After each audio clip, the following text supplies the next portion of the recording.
Olá, eu sou a Débora, Eu sou a Jennifer, tenho 28 anos 31.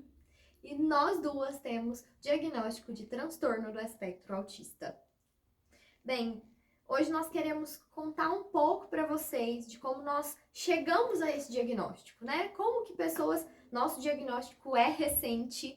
Coincidentemente, nós tivemos o nosso diagnóstico confirmado em abril, no mês da conscientização do autismo. E nós queremos contar um pouquinho para vocês de como foi isso. O interessante da nossa história é porque, querendo ou não, nós somos primas, a gente tá junto a vida inteira, né? A gente teve uma convivência bem próxima desde criança. E, coincidentemente, na mesma semana, nós tivemos conversas com profissionais distintos que nos deram a mesma indicação, né? Então, eu vou contar um pouquinho do que foi comigo, né?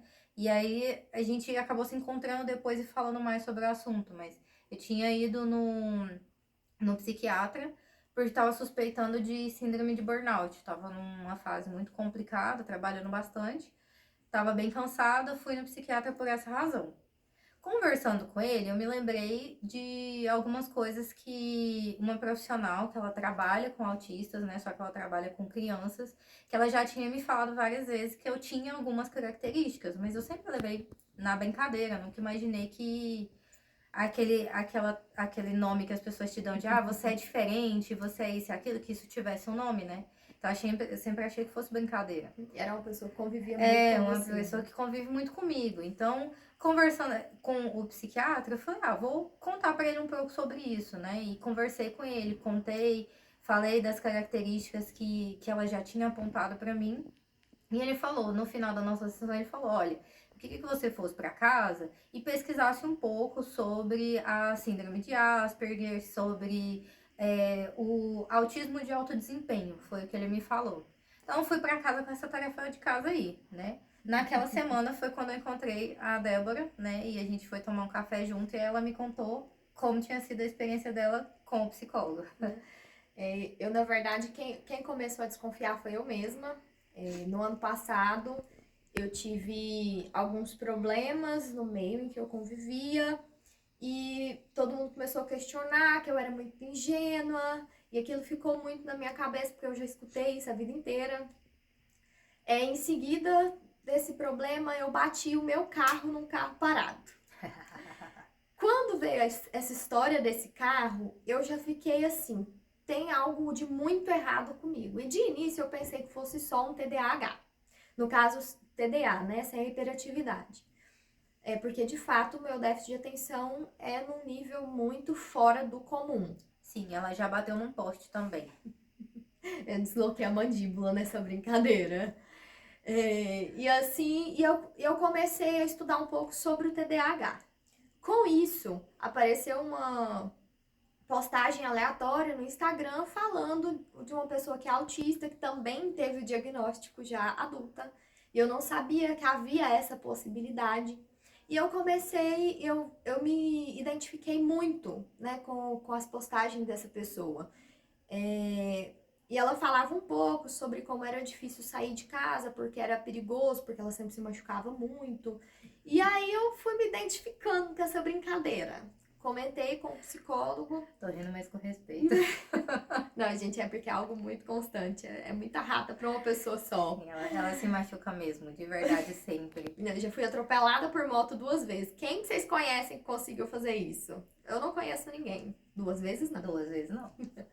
E aí eu conversei com a psicóloga sem comentar sobre autismo. E ela falou: olha, poderia ser um TDAH, mas também poderia ser autismo, haveriam várias opções. Eu continuei estudando sobre o assunto sem comentar com ninguém, até que nós nos encontramos e ela comentou comigo sobre o psiquiatra ter dito para ela sobre esse mesmo assunto. Quando a gente começou a conversar, foi engraçado porque, assim, a gente começou a levantar vários pontos, né? Eu lembro de você ser assim quando você era criança, eu lembro que você era daquele outro jeito. E aí, quando a gente foi vendo e analisando o de criança e hoje em dia, e a gente batendo com o que são as características ou não, né, para enquadrar uma pessoa dentro do espectro, a gente pensou, olha. acho que a gente é mesmo. Tá parecendo muito, entendeu? E foi bem engraçado, assim, o que eu acho interessante é porque Na mesma época. foi na né? mesma, quase na mesma semana, né, que a gente teve essas conversas, tava tudo muito recente, com profissionais distintos, a gente, querendo ou não, a gente é da mesma família, a gente não tinha ido em profissionais nem um pouco relacionados, eles não se conheciam, mas de conhecer a gente, de conversar com a gente, eu acho que as pessoas percebem que tem algo diferente, né? Uhum. Então, foi por isso que eles acabaram trazendo isso pra gente pesquisar mais e tentar se conhecer mais. Que é até um ponto que a gente acha importante de ter começado esses vídeos. É para as pessoas se conscientizarem que o importante é você se conhecer. E às vezes, quando você dá nome para uma coisa, você encara o mundo com mais leveza, que foi o que aconteceu com a gente, Isso. né? E saber também como lidar com isso, até onde eu posso ir, Isso. né? Mas isso vai ficar para um outro vídeo. Nós vamos falar sobre a importância do diagnóstico tardio. Mas a gente, quando nós tivemos essa conversa, acabou virando um hiperfoco meu. Eu não consegui, eu fiquei completamente obcecada nesse assunto. Eu precisava estudar sobre ele. Eu falei, mesmo que não seja isso, eu quero conhecer esse assunto, porque eu achei muito intenso, né? Eu estudar sobre tudo, sobre o autismo, e eu falei, gente, peraí, a sociedade precisa conhecer isso, independente de eu ser autista ou não. O mundo precisa compreender a diversidade desse universo do autismo, né? Esse espectro que é tão diferente, ao mesmo tempo são características parecidas, mas a gente é completamente diferente. Mas o que é engraçado também disso é porque, assim, foram 3 meses de pesquisa intensa dela, né, sobre o assunto, todos os dias. É bacana porque eu tava um pouco sem tempo, então todos os conhecimentos chegavam a mim já mais direcionados. Mas o interessante disso tudo também foi perceber que, assim, muita gente acha que porque a gente conseguiu conviver em sociedade, porque nós trabalhamos, porque nós temos uma vida rotulada como normal, né, para a sociedade, a gente não deveria ser autista. Mas não significa que porque a gente conseguiu fazer várias coisas, estudar, que a gente conseguiu desenvolver relacionamentos com a nossa família, com amigos, não significa que a gente... Não, né? Ah, mas tentou, né? A gente tentou. Oxi. Quem vê foto de família junta não sabe a luta A que é pra gente estar tenta, junto. tá tudo certo, tá tudo certo. Eu acho que na medida do que a gente consegue, a gente tenta bem, entendeu? legal. A gente consegue. Mas é porque, assim, é legal trazer isso para as pessoas, porque eu acho que traz um pouco mais de claridade para todo mundo, né? De você perceber, primeiro, que você não tá sozinho, que às vezes essa diferença que você acha que você tem de ser, abre aspas, diferente dos outros, às vezes tá tudo bem, entendeu? É só algo de diferente, alguma coisa ali um pouquinho fora do padrão que você tem, mas que não chega, não é um problema. É só porque às vezes você precisa de um nome para poder se encaixar num grupo, né?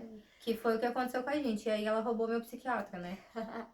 Quando veio toda essa história do autismo, que eu comecei a estudar, eu peguei um vídeo, alguns vídeos, na verdade. Isso foi legal,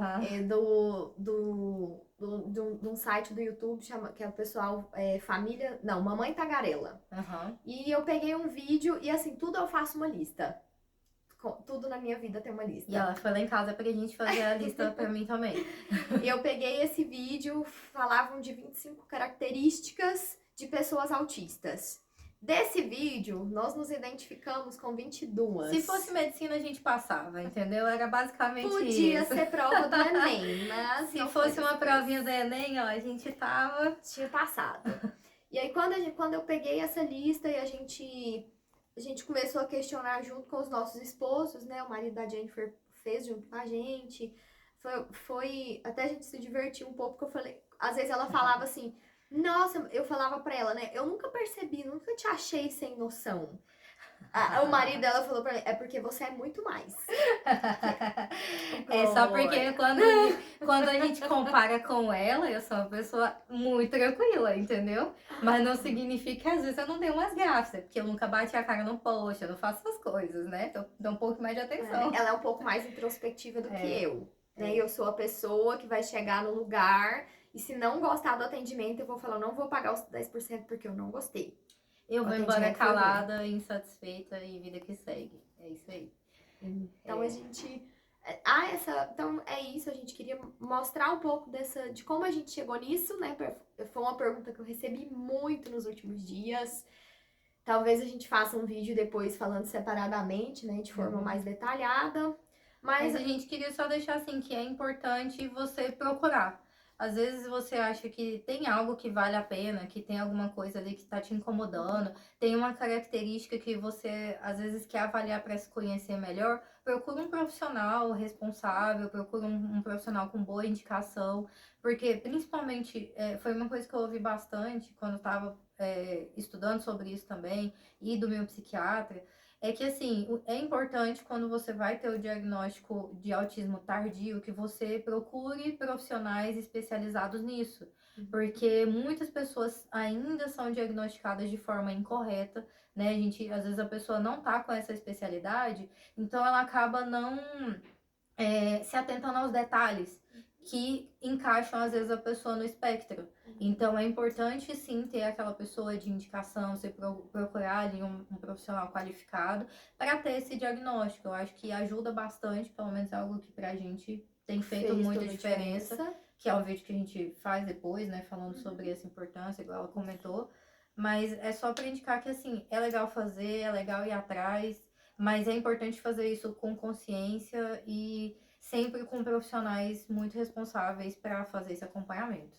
Isso, procurem pessoas que já lidem com o autismo, né? Porque é normal a gente ter essa faixa etária do pessoal que nasceu aí dos anos 2000 para trás não terem um diagnóstico. Porque há 30 anos atrás não tinha. O diagnóstico ele não era algo tão complexo quanto hoje, né? Pessoas que tinham fala preservada, pessoas que olham nos olhos, né? A gente olha de uma forma meio estranha, porque a gente desvia, mas a gente olha. Então, essas pessoas não tinham diagnóstico de autismo, né? Não tinham déficit cognitivo, então essas pessoas não tinham diagnóstico. Então, é normal hoje nós termos uma quantidade maior de pessoas sendo diagnosticadas na fase adulta. Não desista se você acha que pode ser. Não desista de procurar um profissional. Não desista do seu diagnóstico. Isso. E estude sobre o assunto. Aprenda o máximo que você conseguir para você se conhecer. Sim. Porque quando nós entendemos o autismo, as nossas peças se encaixam. É isso.